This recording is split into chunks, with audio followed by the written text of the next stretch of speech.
Wow, we just also wanted to talk to you guys about the workshops that we're running on Thursdays and Friday.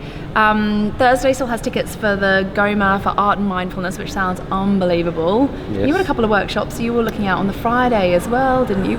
Yeah, look, I think that we've got lots of great workshops. There's our managing emergencies in paediatric anaesthesia. That one's actually off-site at the Children's Hospital in our state-of-the-art simulation centre. Wow. And there's still some spots there, so if you can get in quickly with your registration, you might still be able to get a spot on that.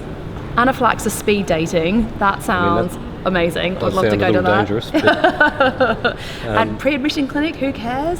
Yeah. There's a number of amazingly awesome titled workshops to get your interest going. That's There's right. still spaces. And one of the seemingly. things we really wanted to do with this meeting was to make sure that you can get your CPD points if you need them, particularly for emergency response activities. Yes. And so there are still some spots available. So cardiac arrest. essentially don't be like me and leave it to the last minute to register for a conference. If you get in now, there are still some spots available. So get online, register for the conference, and you can get into some of the really good workshops that are still available.